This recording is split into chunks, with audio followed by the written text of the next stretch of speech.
kita jaga adalah disiplin waktu.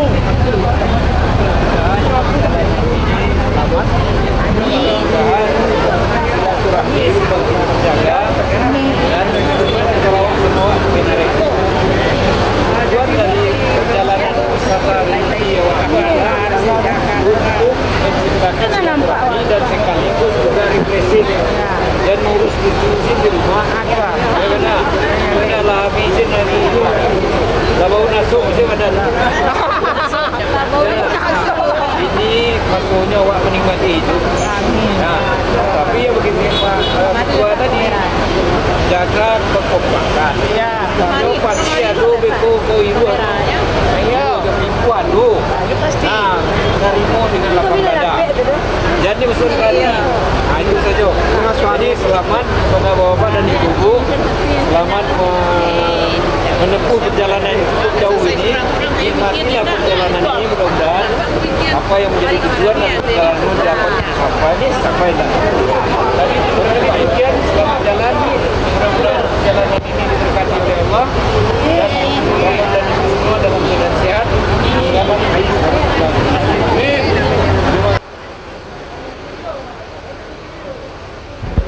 Ya, selesai memanjatkan doa kepada Yang Maha Kuasa, maka tidak lupa foto-foto dulu guys. Karena memang zamannya saat ini, semua gerak harus terdokumentasi dengan baik. Dan tepat pukul 8 lebih 15 menit, maka perjalanan dimulai dengan menuju kota Pekanbaru.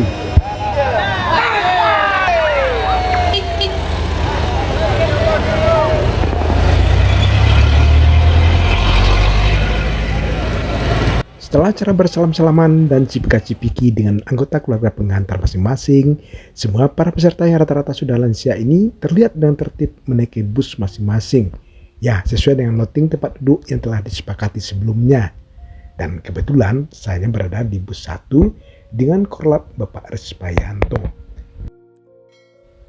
Oh ya guys, bagi sebagian orang, pensiun adalah masa yang ditunggu-tunggu.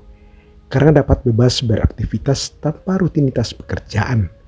Namun bagi orang lain, kebebasan dapat berarti kebosanan, hingga bisa menyebabkan timbul post-power syndrome, atau perasaan bahwa dirinya sudah tidak lagi dibutuhkan. Maka dari itu, sebelum Anda memasuki masa pensiun, mulailah merencanakan aktivitas apa yang ingin Anda lakukan saat sudah pensiun nanti. Dan banyak hal yang bisa dilakukan, tapi utamakan kegiatan yang sekiranya bisa membuat Anda senang. Ya, seperti salah satunya Anda bergabung dengan asosiasi pensiunan yang ada. Untuk itu, cobalah bergabung dengan komunitas yang Anda minati. Misalnya, komunitas keagamaan yang dapat membuat jiwa Anda tenang, sekaligus memberikan kesempatan untuk berkumpul dan berdiskusi dengan orang lain. Bagi para pensiunan atau bagi lansia, rasa bosan dan permasalahan psikologis lainnya mungkin akan lebih sering muncul dibanding dengan kelompok usia lain. Karena itu, kegiatan berwisata untuk menghilangkan rasa jenuh dan bosan umumnya dapat dilakukan sebagai solusi. Sebagaimana hal yang disampaikan oleh pembina Bapak Yon Karnova pada sambutan sebelum berangkat tadi. Namun pada kelompok lansia, kegiatan wisata yang diperlukan mungkin tidak lagi yang bersifat hura-hura atau sekedar bersenang-senang saja guys. Karena itu bagi lansia, alternatif kegiatan wisata yang mendatangkan perasaan tenang baik pada pikiran, perasaan maupun batin mungkin patut untuk dicoba. Ya, jenis wisata demikian dapat diperoleh melalui kegiatan wisata religi tentunya. Nah, kegiatan wisata religi ini berbeda dari jenis wisata lainnya karena tujuan utama dari wisata ini adalah agar wisatawan mendapatkan pelajaran, makna, dan nilai hidup yang dapat dijadikan pelajaran hidup ke depannya. Dalam wisata religi, selain melakukan perjalanan ke tempat yang berbeda, lansia juga diajak untuk mendekat kepada Yang Maha Kuasa melalui rangkaian ibadah seperti berdoa, sembahyang, ziarah, dan lain-lain.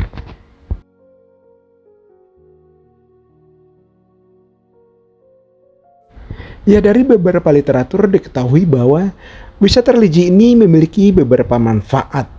Ya, seperti dapat melepas kejenuhan, kemudian dapat mengurangi beban pikiran dan stres. Kemudian juga dapat menghilangkan dahaga kebutuhan spiritual. dan sebagai sarana dalam mendekatkan diri dengan Sang Pencipta.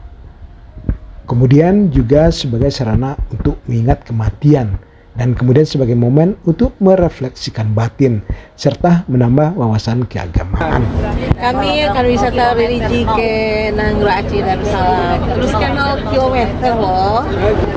Kemana kita, Ibu? Dalam perjalanan berwisata religi ke kilometer 0 Banda Aceh. Saat ini kita udah sampai di Pekanbaru. Sekarang baru Oh ya guys, tanpa terasa saat ini kita sudah sampai di Panam, Kota Pekanbaru. Nah, dari sini kita nantinya akan menuju Simpang Binguang untuk terus menuju Dumai.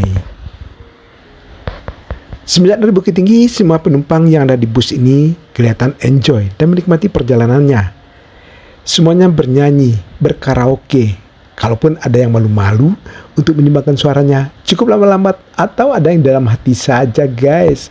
Namun semuanya terasa menikmati perjalanan ini. Nah, dapat kita lihat di sini Bapak C yang biasanya malu-malu sepertinya untuk bernyanyi, kali ini beliau begitu full untuk mengeluarkan bakatnya yang terpendam selama ini. Begitupun Bapak Irwan Abrianto, mantan lurah yang suka sepertinya lagu-lagu legendaris dari Ebit G.Ade. Tapi sorry ya guys, suara merdu mereka tidak dapat diperdengarkan karena jangan-jangan dokumentasi perjalanan ini nantinya kena copyright oleh tim YouTube dan perjalanan ini tidak dapat dimonetisasi nantinya. Nah, tanpa terasa kita sudah sampai di Sungai Alim Ulu, Kecamatan Air Batu, Kabupaten Asahan. Dan kita berhenti dulu di Masjid Besar Al-Huda ya untuk mandi dan bersih-bersih, kemudian tentunya salat subuh berjamaah.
belum sempat mandi tadinya karena keterbatasan kamar mandi.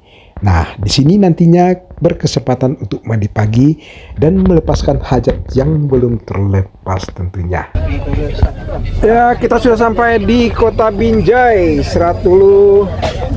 Yang mau makan silakan, yang mau tidur juga silakan.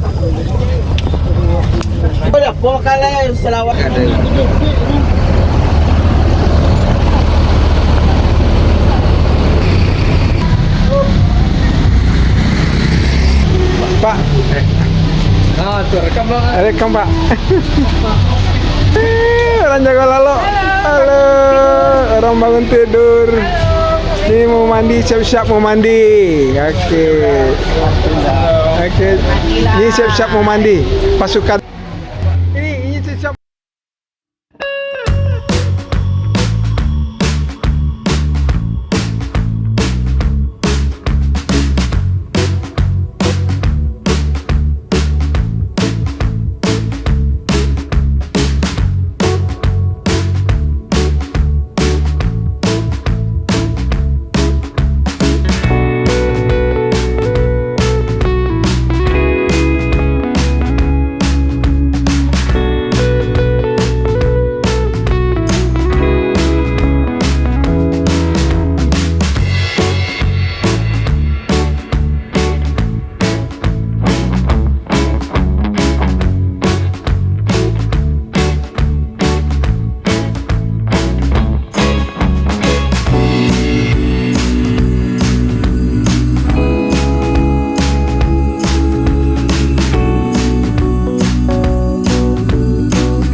Pangkalan Berandan ini merupakan sebuah kawasan pelabuhan di Kabupaten Langkat, Sumatera Utara.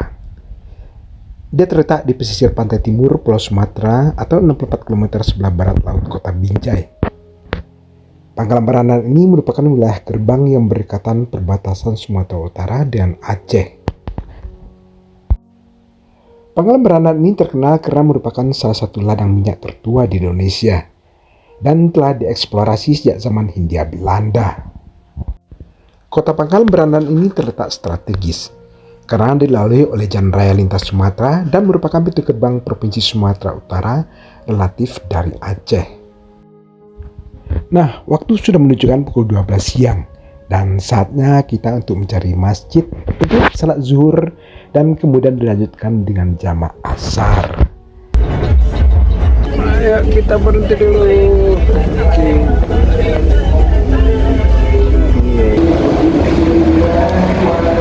Wow, sepertinya masih ada bapak-bapak dan ibu-ibu yang belum sempat mandi tadinya. Maka di sini berkesempatan untuk mandi.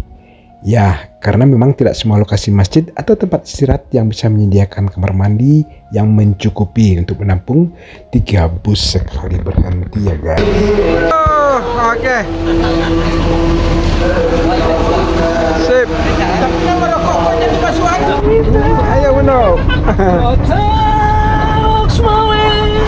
Kota kenangan bersama kekasih yang ku cintai.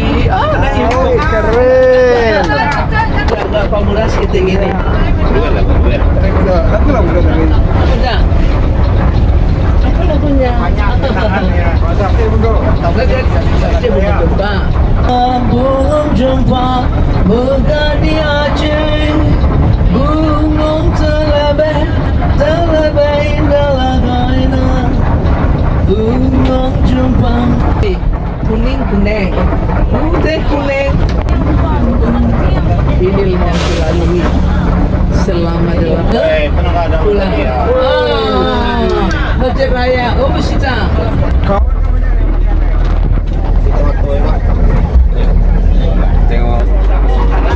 Ya, karena beberapa saat lagi kita akan memasuki daerah perbatasan Sumatera Utara dengan Aceh.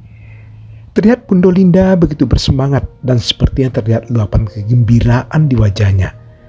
Sepertinya beliau begitu menikmati kembali terkenang ke masa lalu yang indah dan penuh kenangan dan teringat semua kenangan yang ada di selama di Lok Sumawe.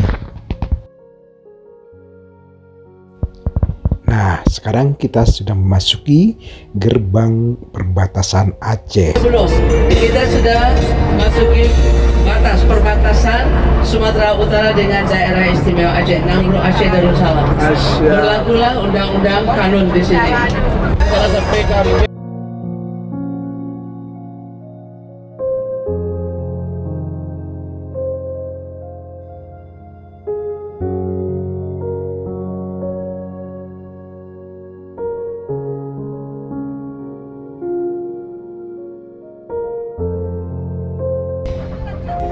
Jangan senandungkan kata cinta kepada dia.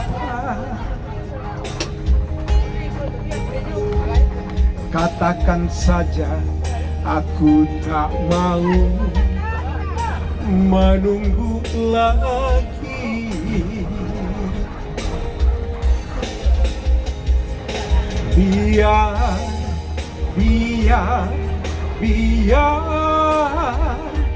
dia bukan milik aku lagi. Biar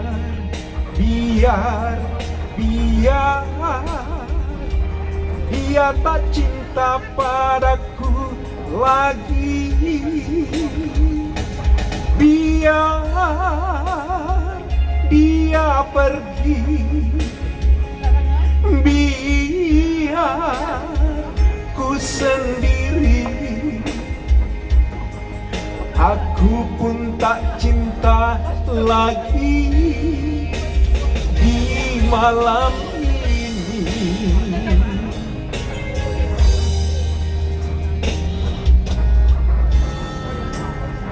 Jadi sekarang kita sampai di Aceh Tamiang.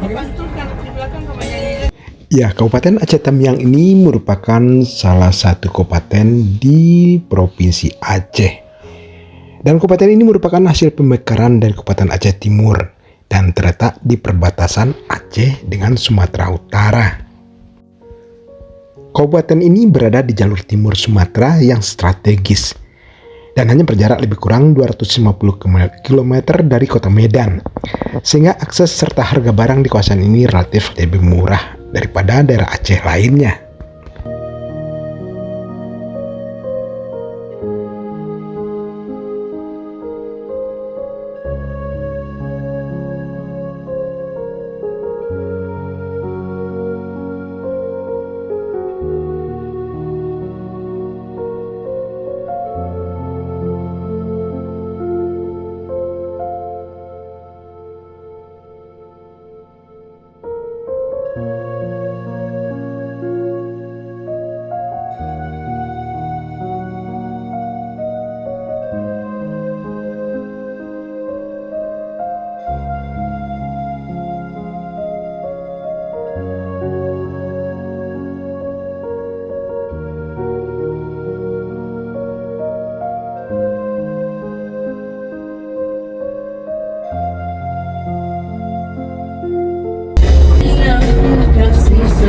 makan siang.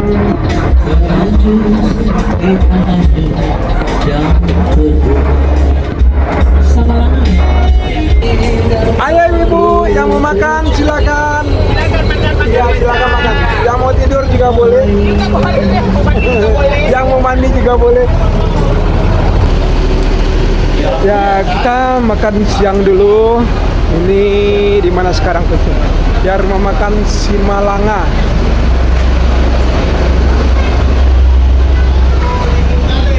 Kita review dulu. Ya apa saja yang ada di rumah makan Simalanga ini.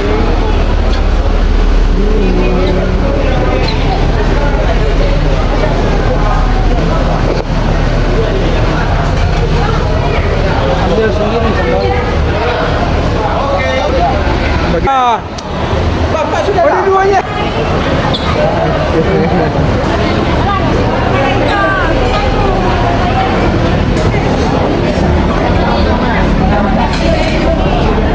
Ini cara makan siang.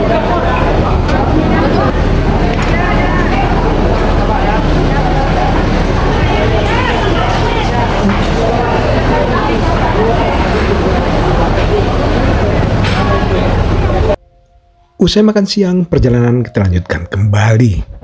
Kali ini Pak Man turun gunung untuk menyumbangkan suara emasnya dengan lagu-lagu Melayu tahun 70-an. Seperti lagu Buga Mawar dan Azizah. Tapi sorry ya guys, lagi-lagi tidak bisa diperdengarkan suara emasnya. Karena pada lagu ini ada kebijakan copyright. Nah, sekarang kita memasuki Kota Langsa, yang berarti 400 km lagi kita akan sampai di kota Banda Aceh. Oh ya guys, Kota Langsa ini terkenal sebagai kota pendidikan, kota perdagangan, kota kuliner, dan kota wisata. Kota Langsa ini pada awalnya merupakan pusat ibu kota Kabupaten Aceh Timur. Kemudian berubah statusnya menjadi kota administratif Langsa. Dan akhirnya saat ini menjadi Kota Langsa.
Sukon.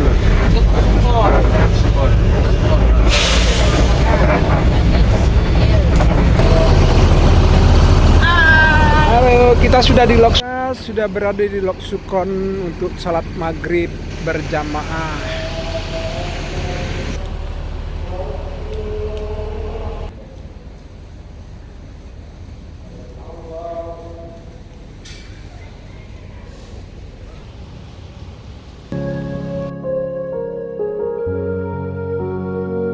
Berada di Biren Aceh, tepatnya di Sate Tubaka. Ya, bagaimana sedapnya sate Tubaka ini? Yuk, mari kita nikmati, guys. Ayo, hah? Udah? Hah? Udah? Ini sate Tubaka. Ya. Apa istimewanya apa ini, Pak? Istimewanya adalah daging sapi asli. Daging asli. Nah, Oh iya. Ini dagingnya asli bumbu katanya. kacang. Bagaimana? Oh, bumbunya bumbu kacang. Nah, ini bumbunya. Ya, ini satunya bumbu kacang. Nggak ada, Bu. Kita pakai daging semua. Ya. Nah, contoh. Nah, contoh.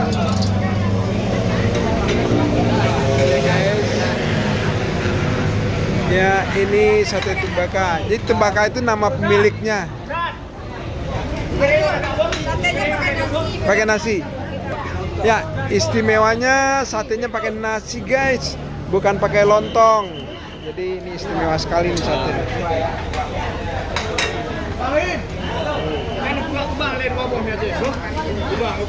Ini nasinya nih. Ya, ini bukan pakai lontong.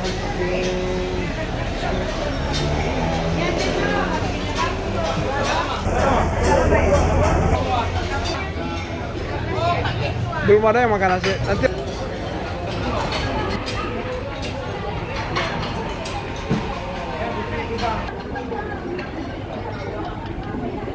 makan.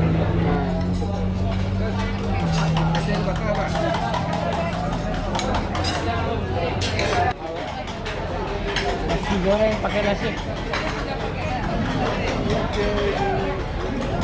Ini udah tersaji Pak Nih, Imam, namanya udah. sate Aceh. Sate baka.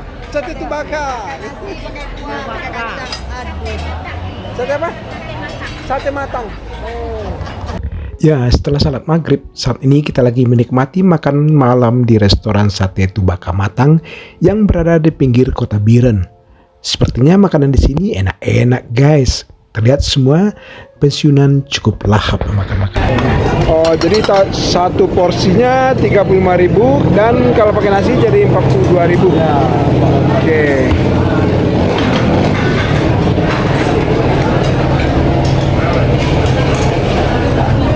Aman. Sama mie Aceh.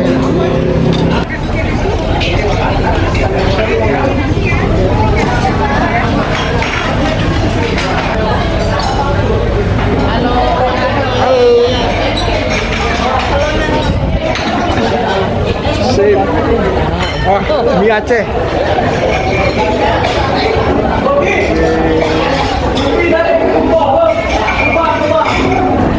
Oh, boleh.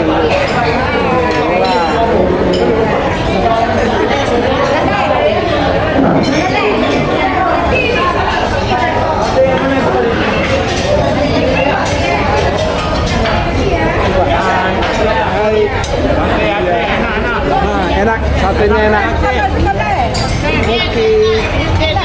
Sip. Mie Aceh enak. Setelah selesai acara makan malam yang enak, perjalanan dilanjutkan. Dan tepat pada pukul 3:30 pagi, kita sudah memasuki Banda Aceh dan terus parkir di halaman luar Masjid Raya Baitur Rahman. Pertama sekali melihat masjid ini, wow, sungguh luar biasa guys, kekaguman saya. Melihat keindahan masjid ini dengan lampu-lampunya, dan kemudian kami memasuki ke halamannya melalui pintu samping masjid ini. Dan ternyata kamar mandinya tidak tertutup. Nah, kesempatan untuk mandi pagi terlebih dahulu dan bersih-bersih. Kemudian kita masih ada kesempatan untuk salat tahajud. Setelah itu yang tidak boleh lupa adalah sesi foto-foto merekam keindahan dan keagungan masjid yang bersejarah kebanggaan rakyat Aceh ini tentunya. Mumpung belum ada orang nih dan azan salat subuh pun belum lagi berkumandang. Dan untuk sampai ke sini guys merupakan salah satu impian saya dan barangkali juga Anda selama ini. Dan ternyata guys vibes Masjid Raya Baitur Rahman ini sangat menyerupai Masjid Nabawi. Wow, sungguh luar biasa.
Sesuai kesepakatan dan jadwal yang telah ditetapkan, setelah salat subuh maka perjalanan akan dilanjutkan ke Pelabuhan Ulele untuk menuju kilometer 0 di Sabang. Karena kapalnya on time katanya guys pada pukul 8 dan tiketnya pada pukul 7 sudah harus di print out oleh Korlap. Nah, bagaimana keseruan di kilometer 0 Sabang nantinya? Nah, nantikan episode selanjutnya ya guys. Ya, selamat datang di Pelabuhan Ulele, Banda Aceh. Pokoknya lebih kurang. Guys, sampai di sini dulu perjalanan kita dari Bukit Tinggi menuju Sabang. Jangan lupa tonton terus ya episode berikutnya. Ayo, dadah. Ya, pura-pura bahagia. Oke. Pura-pura bahagia.